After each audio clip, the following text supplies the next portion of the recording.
So maybe on the journey to success and trying to be more, there have been times where you felt maybe a little isolated, a little alone. Our guest this week, Liz Bohannon, kind of shared some startling facts about the percentage of leaders and founders that report feeling isolated and disconnected from their communities. And the thing that kind of floored me is that at the moment that they took the survey, 70%, 7 out of 10 said that they felt lonely at that moment. So if you've been through that period, maybe you're feeling it now, I do think there's a lot to offer you in this episode. Liz is a serial entrepreneur. She started Seiko Designs, which is now part of Noonday Collection. She's done this mission-based business to help change the world. She's also the author of a great book called Beginner's Pluck. But why you should listen to this episode is if you felt alone, if you felt isolated, she gives some practical frameworks how we can increase our connection, not just to our family and our friends, but also to colleagues, how we mastermind and connect with people to be better professionally and connect more with the world. The line that is in here somewhere, but I remember carrying forward, is that the connection we seek lies on the other side of the fear of rejection. And how we bridge that gap is what matters. And I think Liz is going to give us some clues. I hope you'll enjoy this episode.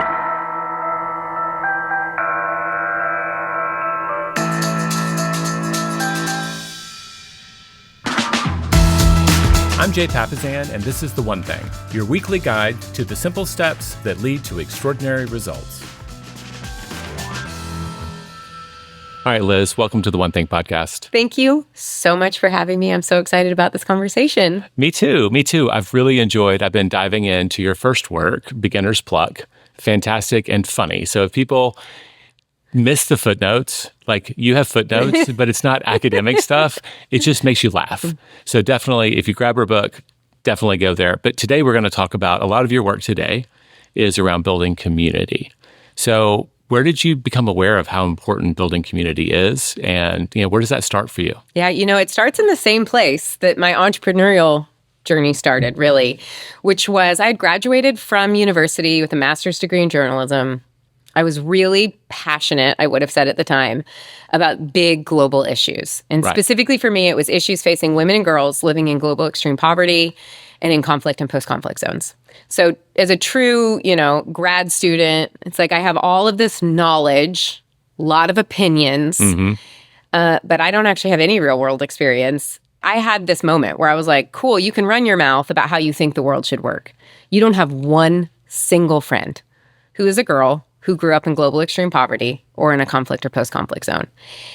And that changed my whole life. That was the moment where I was like, okay, there's a delta between what you say you care about and the actual life you want to live. How do you close the delta? You have to have at least one friend. So all of a sudden, kind of big ideas, big opinions, big global issues, my new life goal became go make one friend. Go make one single friend. Is this when you went to Uganda? And so this is when I bought a one-way plane ticket to Uganda.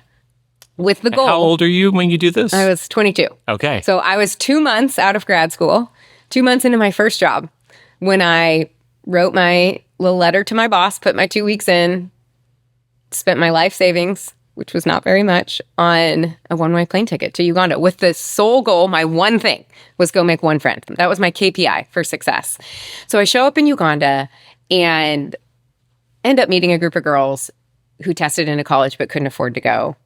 Tried to solve that problem, solved it initially for 3 young women, and ended up building an international fashion brand that employs women and girls all over the globe to make products so that they can build healthier, fuller, more beautiful and dignified lives. Which, by the way, you're wearing examples of right now if people are watching on YouTube. Appreciate that. Yes. In the meantime, so that's my day job. My day job is building a fashion brand and building companies, like literally vertically integrated manufacturing companies, and partnering with existing groups all over the world. So we're talking, I started in Africa, but then Asia and Southeast Asia and South America and Central America. So I spend my formative... Because people are like, I want to know. So it was Seiko Designs, but now if people are looking, it's Noonday Collection. Noonday Collection. Yep. So I started a company called Seiko Designs. 2 years ago, we merged with a company called Noonday Collection. And now it is under the Noonday brand. Great brand. Yeah, so that's where you can get these earrings, if you're wondering. So that was my day job, was building companies and communities, and then really getting grafted into and invited into these communities all across the globe. And then my side hustle became, whoa, what is going on here in these communities, because I went over going, I'm going to experience a lot of bad things, right? Right. Poverty and war and malnourishment and, any number of things that we expect to experience in developing economies. Those are all true. I experienced all of those. What I wasn't prepared for was the culture shock of how is it that there are very hard things that are happening. Every community I'm working in, we're talking some of the more marginalized, oppressed groups really in the world. So I'm not working in places where it is free from pain, but in so many of these places, there is a relational connection and sense of community, this dense network of support that I noticed there was a lot of pain, but there was an absence of, or at least less of a certain type of suffering. And that suffering is what happens when we believe we're alone in our pain. Right. So I'm experiencing people that are like, you're experiencing way harder things than I've ever experienced. But you feel connected, you feel supported, you feel like you have the relational support that you need, not just to survive, but actually even to thrive and to have joy. And I would call that resiliency. So then my journalism self kind of kicked in. And I'm like, what's going on here? It started when I was living in like an actual village, like a thatched roof village in Uganda. I'd be like, what are people doing? What's creating this? But then as I traveled and as the company expanded, I would find myself in like an urban environment in Delhi, in India. And I would go, okay, this village looks very different. But actually the principles, they did that in the village in Uganda. So you're starting to see a pattern. Exactly. And then I started exploring other, like a random suburb in Australia where there's very dense network of support, these secure connections. And I'd be like, okay, does it work in this environment?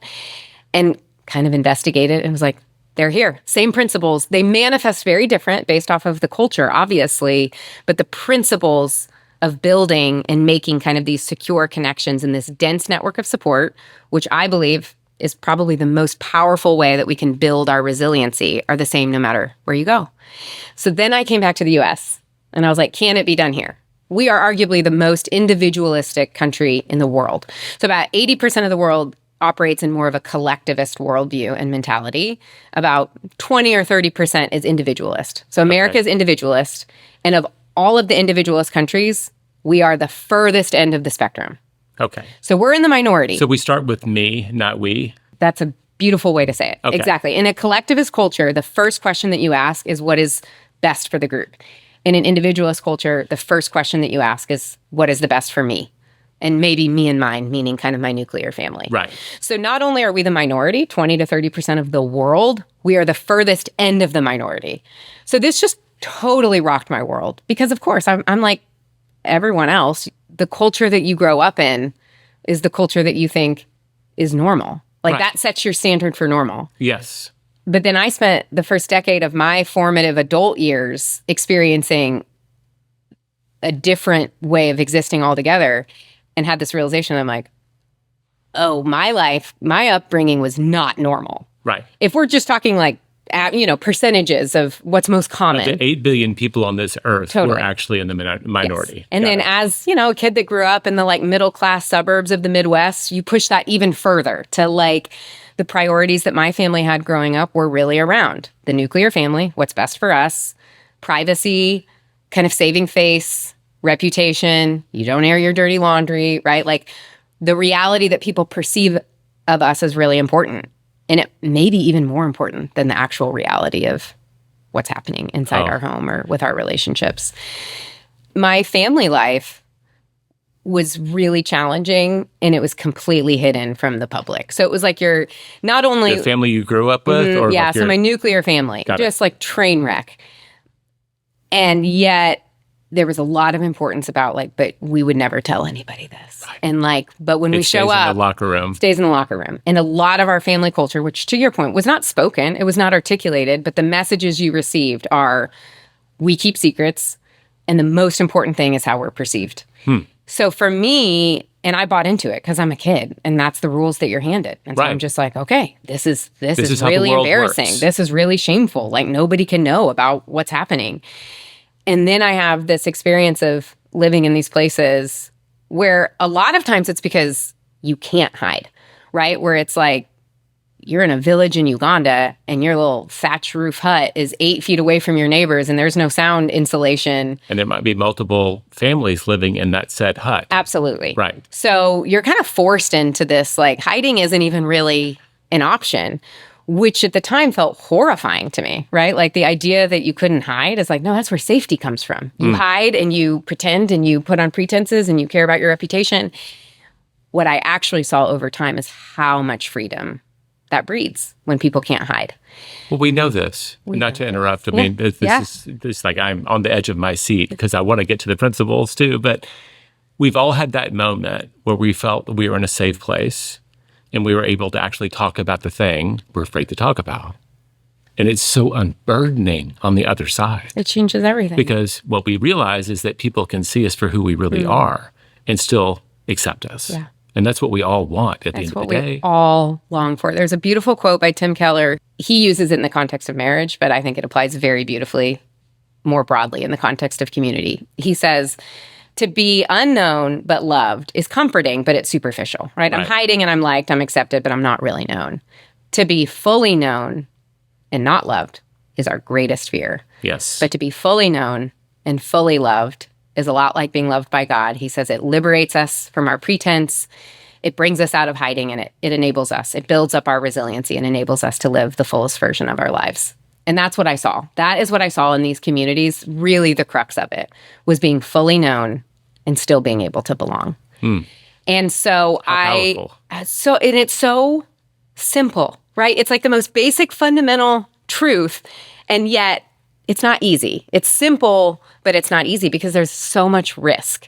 You know, we were talking beforehand, and I was mentioning a study where they showed that when we anticipate social rejection, so we share something and it's not safe, and people judge us, or they kick us out of the club, or, you know, make their whatever their reaction average is. Tuesday in 7th grade for most kids. Exactly. Yes. That the stress that puts, the cortisol that is released, actually the part of our brain that lights up in fear when we are imagining social rejection is the same part of our brain that lights up with a similar level of intensity as when we imagine being physically assaulted. Oof. So there is risk and there is fear, which is why it's simple, but it's not easy. And yet what interpersonal neurobiology teaches us is that there is a cap. There is a limit to how much our brains can grow and learn and change and heal. That's neuroplasticity alone.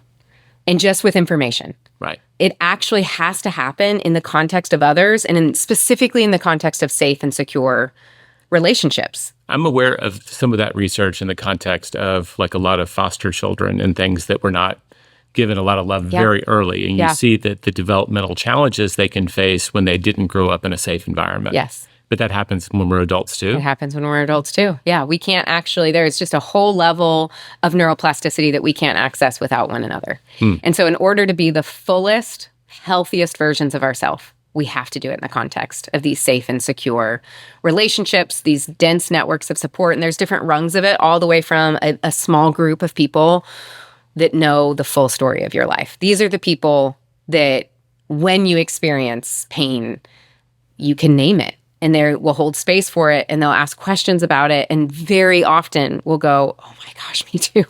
Maybe not that exact thing, but like that fear that is just literally keeping you awake at night. Like, I know that fear too. You're not alone. All the way to these kind of broader networks of support. We're talking the grocer, the neighbor, you know, the people that you see at the park, that there is a sense of, I am known. That knows your name and knows your coffee order. Those connections actually matter a lot. It all matters. Harvard released the results of the longest ever study done on human wellness and flourishing. Have you heard of this study? Yes. Okay. And I know what the payoff is. Give it to us. Single greatest predictor. And they looked at so many things. Yeah. Over 70-something years. 80 years. It was 80 years. And they looked at socioeconomic status, education level, diet, exercise. Did you smoke? Did you drink?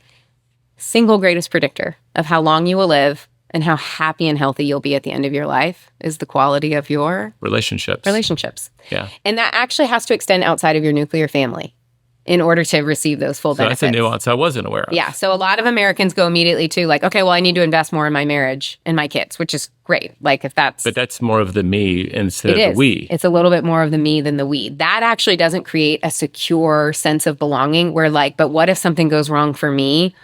all of a sudden we're on our own. Like, no one's going to come in and save my family. So you're exactly right. Your nuclear family often ends up being an extension of me. The we is the collective that ends up creating this incredible sense of security that goes, even if the worst happens, I'm not alone. I have a network of people and friends, loose connections, very, very secure, intimate connections that'll be there, that'll hold me. And then there'll be a time when it's my turn and they need holding and they need support, and then I'll be there. And what that does to the human brain, you're exactly right when you kind of likened it to attachment with really young kids, is that if from a young age, the message you get is you are alone in the world. Like, you don't have safety, you don't have security. The stress levels, cortisol levels, you basically end up existing in a state of flight or fight. But when we have that sense of secure connection of like, I belong and I can't get found out because they already know it. Yeah. The level of security that creates changes your whole life. So you have this epiphany. You're an investigative journalist. Yeah. You're starting to document it and Yeah. see it's not just in this one village.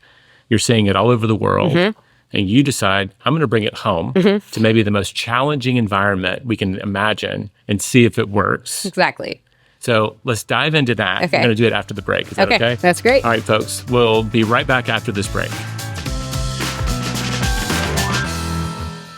All right, so welcome back, everybody. So I'm in suspense. You decide to bring this home to the United States. What does that look like? And if you can tell us while you're unpacking your journey here, could you also help us understand, the one thing, kind of like, what are the first principles we have to apply? What's the first thing we have to do to make sure this thing works? Great question. So the first principle, before we even get to the first principle, is we start small. Okay. So often people hear community, social health, the loneliness epidemic. We immediately go big. Let's change our country. Let's change our state. It's big tech. It's big pharma. There's a lot of kind of abdicating responsibility of just like culture these days, social media. And there's really valid things that we could talk about. We got here for a reason, but people just yammer on about these big things that they actually don't have a lot of agency in. So my first thing is what can you actually control? Right. All of that's hard. If you want to be a socially healthy person and you were born in America in the last few decades, that's a hard cards that you got dealt. We can acknowledge that. We don't need to spend that much time there. What I want us to do is get really small. What do you actually have agency and control You're speaking over? our love language, right? What is your one thing? Start Yes, small. Start small. And don't diminish the small. Like, treat the small like it's big. That's what I want you to do, is go, this is big and this is important and I will never win a Nobel Peace Prize for it and I won't make it on Oprah and it's not a super sexy thing to talk about at a cocktail party. Be like, what are you working on, man? What's your next big thing? And you're like, I'm trying to make a friend. No one's impressed by that. But everybody who's won a Nobel Peace Prize, everyone who's done those things started That's true. there. That is true. We don't know where it ends, Yes. but we all... Yeah. All that positive change usually starts from one small act, one small conversation, one small thing that you then build momentum around. Exactly. And it almost always gets bigger than we imagine if we keep doing it. Yeah. And even if big just means it fundamentally changed the course of your life and the lives of those in your immediate friend group or community, that feels pretty big to me, right? Like that could be multi-generational just in itself. 100%. Okay. So I came back home. I'm an entrepreneur. So I do have a playground, right? Where it's like I get to decide what are our norms? How do we communicate? What do relationships look like within the walls of our company? Right. So I had to kind of figure out, how do we professionalize this a little bit? And there is a difference. How you show up in community and connection and relationship in your personal life versus organizational or professional. The same principles apply. Different application, obviously. Okay. So the first principle, there's actually an acronym. It's RICH. RICH, rich. Because these principles are going to teach you how to get rich relationally. Okay. There we go. So we're actually going to start with I, because when you get an acronym, you kind of have to work with what you get. Okay, that's the best I could do. That's the best me and ChatGPT could come up with for acronyms. Okay, so we're going to start with I. Yeah, so rich. There you go. Got it. So I is initiative. Okay. You just have to take initiative. We have this bananas ideas around relationships in America that don't exist in most other parts of the world, which is all about chemistry and kismet and the right time and the soulmate. And you're going to meet somebody and just immediately be like, and we were, we felt the soul connection and there was so much chemistry. And obviously I knew you were going to be my best friend. We do the same thing in marriage. It's not most other people don't think about marriage You like write this. about this in this book about passion too. We have Yes. an unrealistic idea Totally about unrealistic. we're going to have, like, I grew up with the church, like a road to Damascus moment where the Right. light comes down from the heavens and tells us this is what you were born for. Right. It's not how it happens No. with relationships or for purpose. Yep, same thing. So first of all, I just want you to think about it like you think about your physical health, because now we're talking about social health. Right. I want you to think about your social health like your physical health. It would be very silly if you were like, I'm just going to lose 25 pounds and Yeah. get in shape without actually prioritizing it, right? Without taking initiative. I'm going to run an ultra marathon, which is also going to be my first race, and I Totally. haven't trained for it. No, it doesn't work. Totally. There's so few good things in our life, good goals that we go after, that we have this idea that we do with community and friendship and relationships. Like, if it's meant to be, it'll happen. And it's just like, okay, maybe, but most likely not. So initiate, show up, go first, be willing to face rejection and frustration, be willing to invest ahead of the results. All right. So you've highlighted earlier the parts of our brain when we're afraid of social rejections are the same part that might be physical pain. Yeah. If the first step, right, is take initiative and say, let's be friends or whatever that looks like. Yeah. How do we get past that the first time? What advice would you give someone who's like, I know I need to do that, but I don't know how? Know that it's okay that you're afraid and that you're not unique and you're Right. not special. I think that's really, I feel very motivated when my insecurities, when I realize like, you're not uniquely insecure in this area. That's kind of boring. Like, we're all afraid of this. Right. So just kind of level setting that, like, we're so often taught, like, I mean, and this is what fear, why it's helpful, right? It exists to send a signal to us, you are unsafe. So what we just have to understand is like, no, this is different. You are not actually unsafe. Actually, long-term safety is on the other side of this fear. Right. So setting up some challenges, like stating your goals, it can be really helpful to be like, I'm going to go try to get rejected 5 times. Kind of gamify it. Take a little bit of the intensity out and personalization of you go out and you try to initiate and it doesn't go well. You try it one time. That's literally like going to the gym one time and being like, I didn't lose weight or get abs. So that probably didn't matter, right? So we just have to understand you got to get your reps in like anything else. And it is something that once you do it, it becomes easier. Yes. The more safe and secure you get, the less scary you are of being rejected because you have safety and security. So let's decide you get over the fear. You're like, I'm going to initiate. I'm not going to wait for somebody else to do it. A lot of us fantasize about like the cool kid. We're all just middle schoolers. We're all just middle schoolers in the lunchroom who see the cool kid table.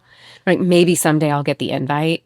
What I want you to do is don't start your own table. That's right. Initiate. Start your own table, set the table, make the ask, make the invitation. So let's say that you are there. You're like, I want to do this. Next step. R stands for rhythms. Okay. So people are like, I want to build community. Okay, I'm on it. I need to be more social. And then they just start doing things willy-nilly. I'm going to text this friend, and then I'm going to try to show up in this club a little bit. And they get very overwhelmed, and it's very scattershot. So then they're spending like months spending more time on their social health, but they're just feeling kind of exasperated, kind of exhausted because there was You're doing 20 things. You can't build momentum around any of them. Totally. So honestly, I would apply the one thing principle. Okay. If you have a certain amount of hours a month that you can dedicate towards your social health, I want you to do one thing. Okay. I want you to create one rhythm. It's not a one-off thing. Like texting your friend group, that you haven't seen in a year, like, we should get together for happy hour. We know what's going to happen. You're going to go back and forth via text for like days, throwing out dates, what works, what doesn't work. And then eventually it's so awful, people just give up and then the text thread kind of dies. And then like 2 months later, somebody will resurface it. We are not going to build social health like going to happy hours once every 6 months when it actually ends up working.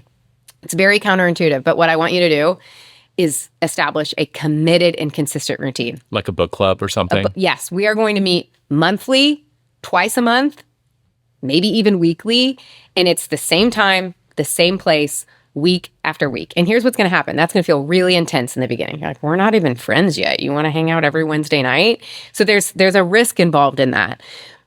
However, the security that we long for is actually that's what actually creates the intimacy and connection. So a lot of times we get it wrong. We're like, well, yeah, once you're my best friend, sure, I would definitely hang out with you 2 times a month.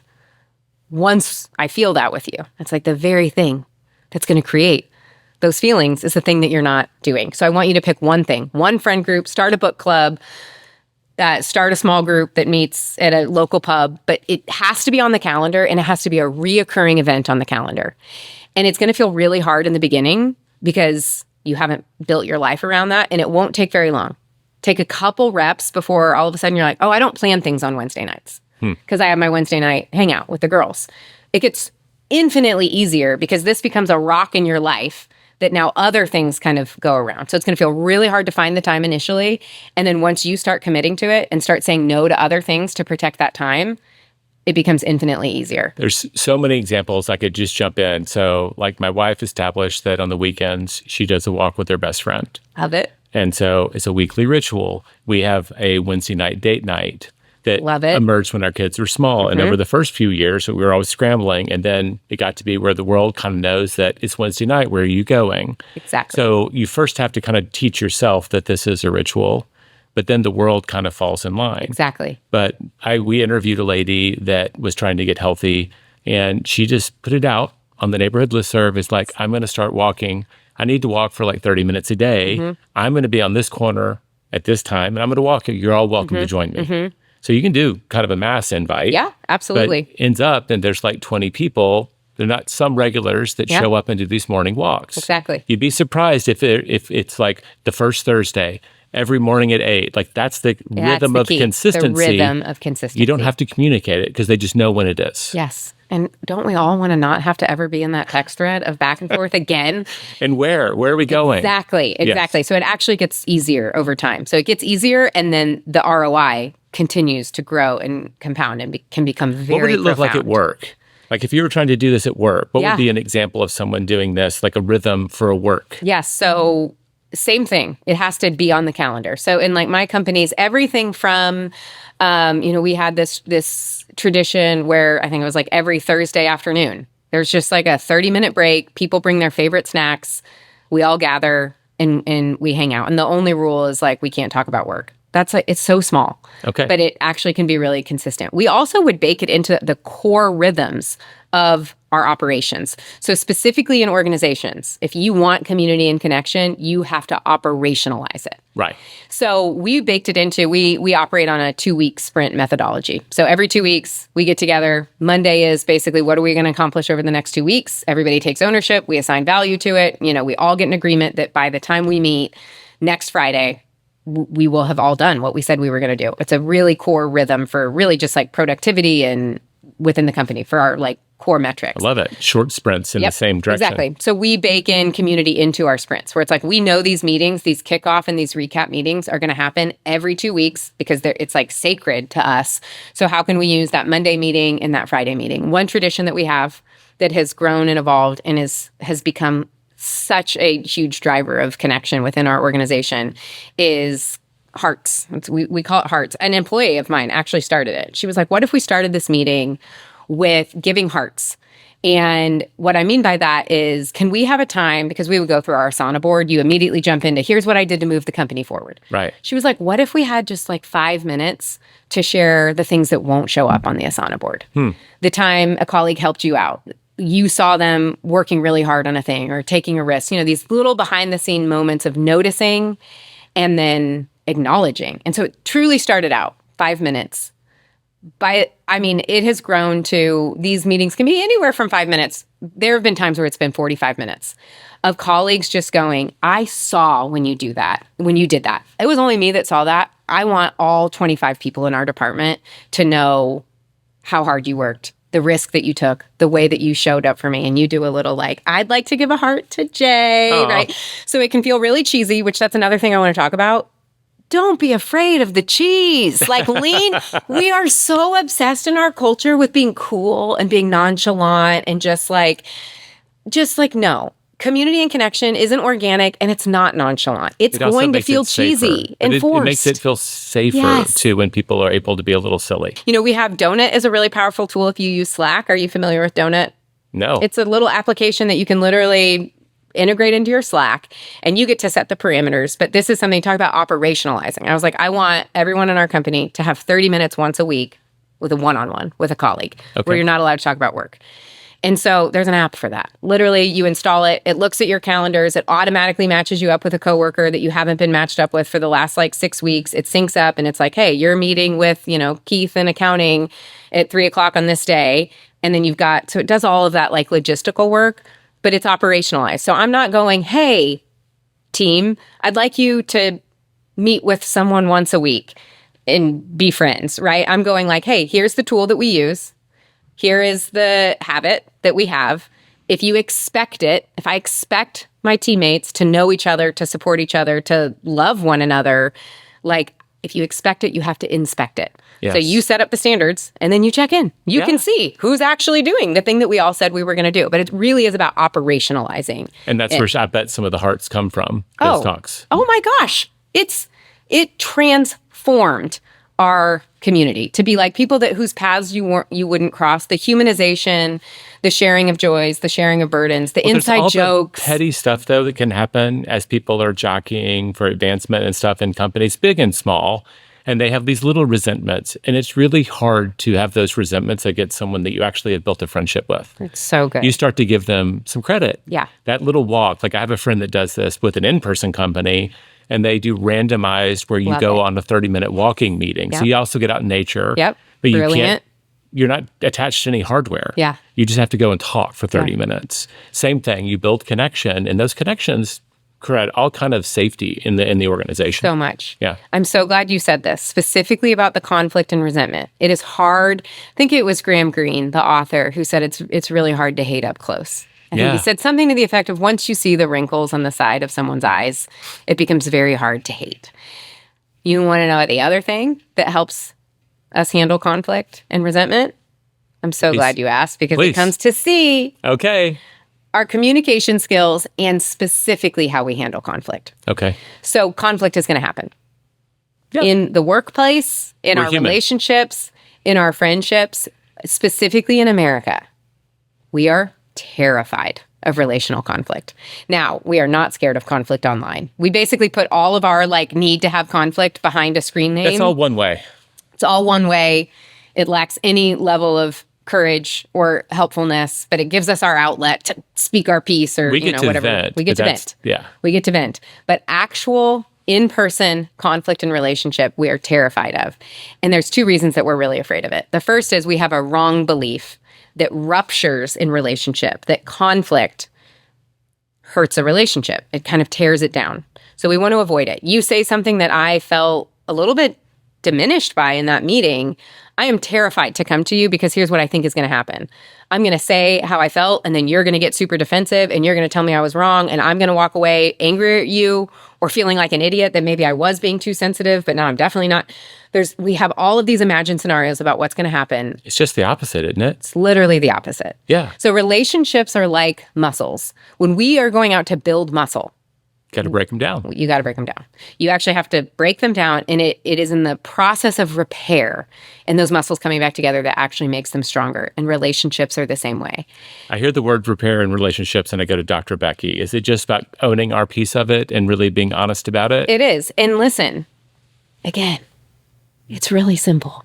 It's not easy, but it's simple. But most of us have not been taught how to do it. Mm-hmm. So, and then we bring this into an organizational context. There are 100 things that when you're onboarding somebody, what you are actually, this is the Here's system our we SOP use. for this, whatever. This is our process that we use. And then when it comes to relationships and communication, we're like, whatever you think is a good idea, right? So your people are bringing in their own family of origin stories, their own styles, their own fears, their own proclivities. And we're literally just going, try it out, right? And so I try to operationalize it. There's in my companies, when people disagree, you have a process. Model, a process. It is a 4-step process. Every time you go through that, you now have even more trust in the relationship because you know that together y'all can work through something tough.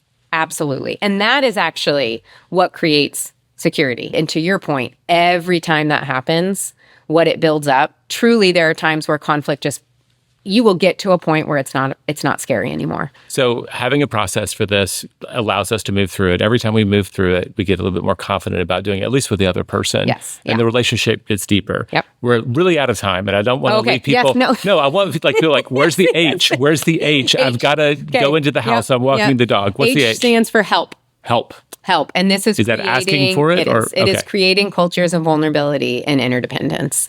We in America love to be helpers. We think that in order to grow our social capital, the way to do that is to show up, to be the helper, to give, out of our time or our talents, and that helps us grow our social capital. That's true. An enormous deposit that you're making to a relationship is when you show up for a friend. Here's where we get it wrong. And this is a very American thing. We think that when we ask for help or when we receive help, we are making a withdrawal from the social bank account. So we can get really in our heads, right? When's the last time that you needed help, but you thought about asking someone and you were literally like, have they given me a favor? Have I done a favor? Is this like... You start going through the transaction history. Through the transactions. Do I have enough? How long will it be until I could pay it back? Would there be and we get so in our heads that we eventually go, it's better just not to ask.